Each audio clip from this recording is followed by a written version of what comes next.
Alright guys, what is up? Diaz Vlogs. I'm back again with another vlog, and I just want to let you guys know that we are so close to 1,000 subscribers, and this definitely means a lot for me because it just goes to show that, I am putting out content that you guys want to see, but I'm also expressing, that I want to be able, to continue vlogging and show you guys all the cool things that either I've been doing or see some future car builds, on the channel, or not even just that, travel to many different and cool new places. And I want to keep delivering that to you guys. And so this has definitely made me proud. And I am going to be doing, I'm going to be organizing some sort of giveaway for once when we reach at 1,000 subscribers. For those that want to participate in it, you have to be following my Instagram. So if you guys want to go follow my Instagram, I'm going to have the link down below in the description, and it's going to be a direct link, so you just click on it if you're on your phone, and if you have Instagram, it should just open right up to my profile. You have to like my photo, comment on the photo, done, and also be subscribed to the channel. And the giveaway is going to be more heavily on Instagram, and that's where I'm going to be doing the live stream on Instagram. And so I'm going to try my best, to get something for you guys for this giveaway. And yeah, everything's going to be mostly done through Instagram for this 1,000 subscriber giveaway. And so let's go on with today's video. If you guys are ready to watch, please give a like, share, comment, and subscribe, and stay tuned for the channel.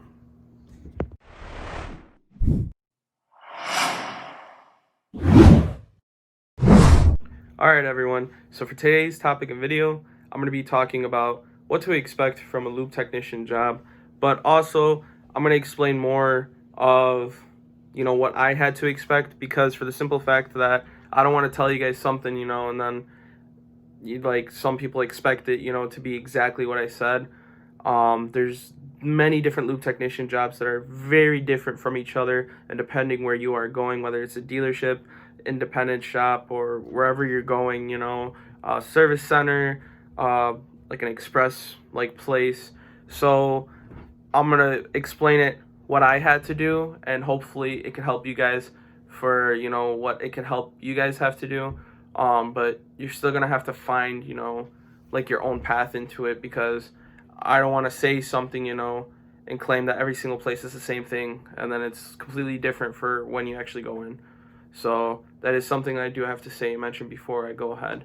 And so yeah, now let's go ahead. Here's what I had to expect as a lube technician, and what I needed to get, and what I needed to do, and how it was for me. And hopefully this helps you guys out for helping you guys on your journey to become either a lube technician, or you're a youngster that wants to start off on the job. All right, so basically what I had to first expect was there going to be any tools provided, or did I have to go and buy some, and how everything, the procedure wasn't working. And so I work at a dealership, and I'm a lube technician for the express lane. And so I really like it. What I first had to expect with the tools was that when I first got into the job, they showed me, that they did have some tools provided from the shop. But at the time when I first got hired, they didn't have really everything that I needed, per se. They did have majority of the stuff, but I personally felt like that I needed, more things to help me out. And I wanted to be able to have my own tools. And just in case if anything happened with the shop's tools, I feel more better, having my own stuff, you know what I mean? And I mean, if you're in a tough situation or spot where you need a shop provided tools, by all means, go ahead for it. And that's what I thought, but I was like, you know what? I really want my own things. And so what I first got was a US General tool cart. If you guys haven't seen that vlog, I'm also going to put the link down below in the description. But yeah, I got a US General tool cart. It's really nice. It gets the job done. I really don't need an excessive amount of tools for lube technician, but there is some tools, that I've been building up and getting, more and more and more to make my job easier for me. And so after I got the US General tool cart, I went ahead, I got a 3/8 drive ratchet, I got a 1/4 inch ratchet, and I actually got this one right here, 1/4 inch from Snap-on. This one's actually pretty nice, gets the job done. But I got a 3/8 drive, 1/4 inch, and then I got wrenches as well. And then also what I needed for the job was the filter sockets for the top half oil filters. And so I got a kit from Blue Point where it's all the way from 24 millimeter all the way up to 34 millimeter, and I definitely got that. I did get also 3/8 drive impact sockets and normal sockets. I got 1/4 inch sockets. I got 3/8 drive extension and 1/4 inch drive extension. And then I'm trying to think what else I got. There's a lot more stuff that I do have, but I feel like mainly those is what I needed. Oh yeah, the filter cups for underneath the car, because the top half filters, they're the sockets, but for underneath for the filters, the reason why I needed the cups was because just in case if the oil filter was too tight from whoever did it before, or if the customer did it themselves, I use that to kind of just break that tight pressure off and loosen it, and then I grab it with my hand and loosen it, and then when I put the new filter on, of course hand tightening it, and so on and so forth. But yeah, all those tools that I mentioned, they definitely helped me go ahead and get started, and then from there I built my foundation and got my own tools.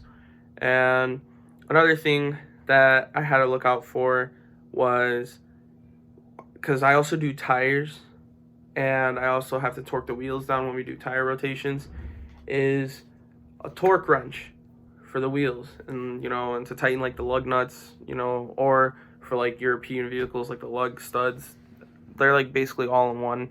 But yeah, that is definitely needed, a torque wrench, because you're gonna have to torque it to the manufacturer's spec. Like for me, I have to torque it to the manufacturer's spec, for the wheel, and make sure that everything's proper.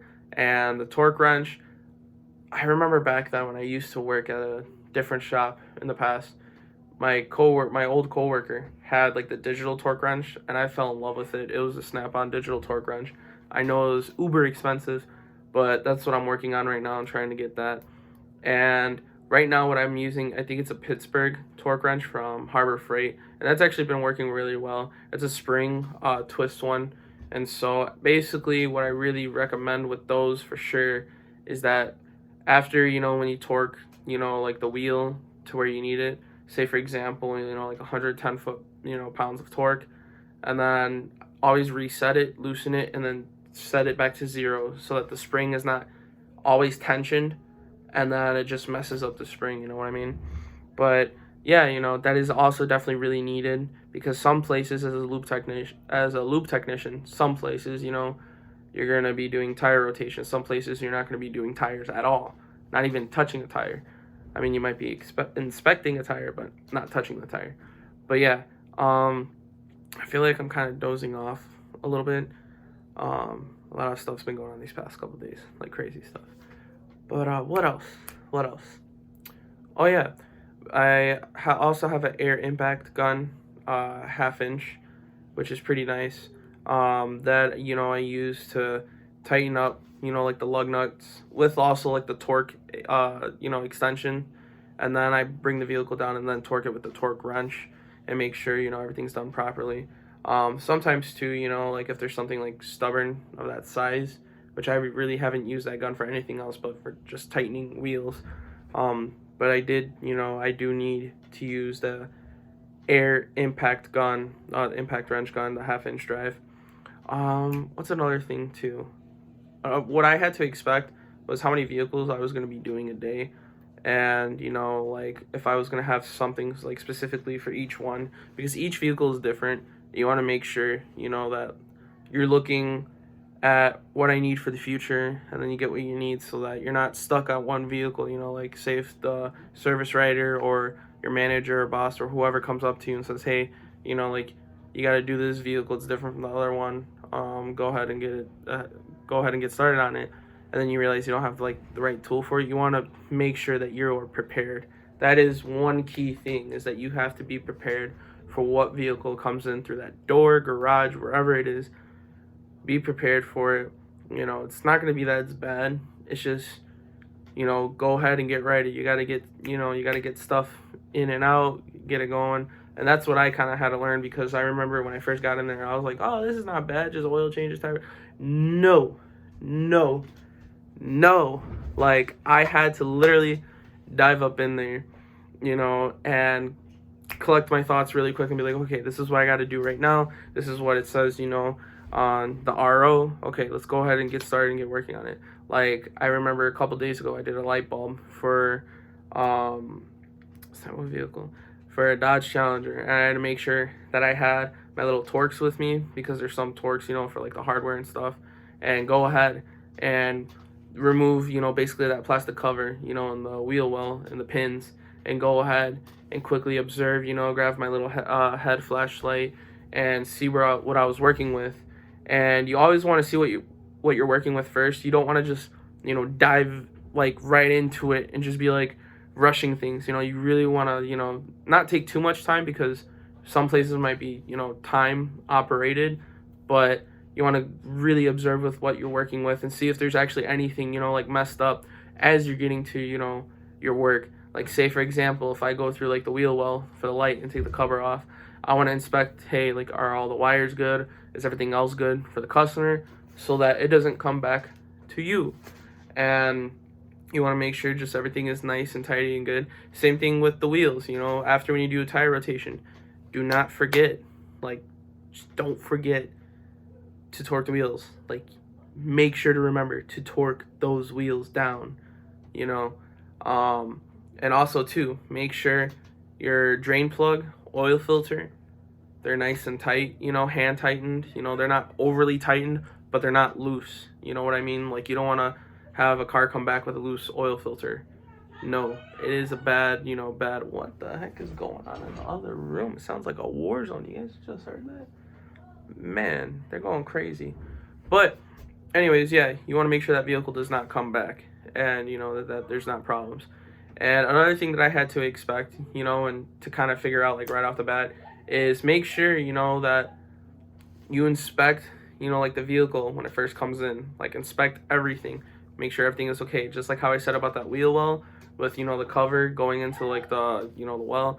You want to make sure, hey, when I lift up that car and check underneath, or for other places, if you got to go underground, look at the car from above, you want to make sure that everything, is right. Because if there's something wrong, write it down, on wherever you got to do, or write it down, for however or whatever place it is that you're at.